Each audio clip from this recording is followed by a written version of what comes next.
Ito, ang unang tula na isinulat ko tungkol sa aking unang pag-ibig.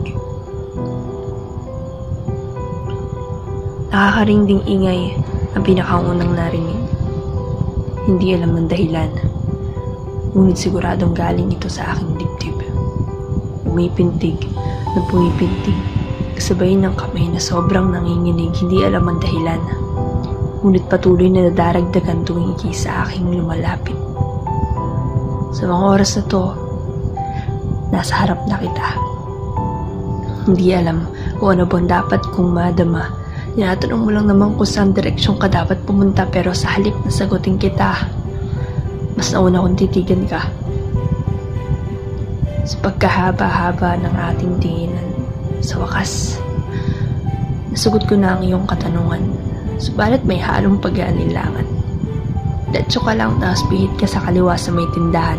Pinakang pinagsisisihan kong kasagutan, isa sa exam ko na halos lahat ay hinulaan.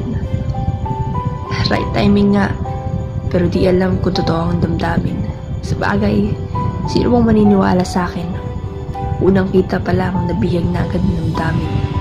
Na parang ang puso ay hibang sa pag-ibig, kaya kung sino na lang ang makita ay papatusin.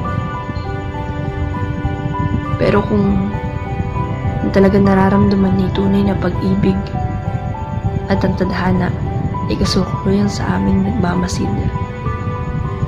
Kung siya na talaga ang sinisigaw nitong aking dibdib. Kung gayon, ito na yata ang unang tula na isinulat ko tungkol sa aking unang pag-ibig.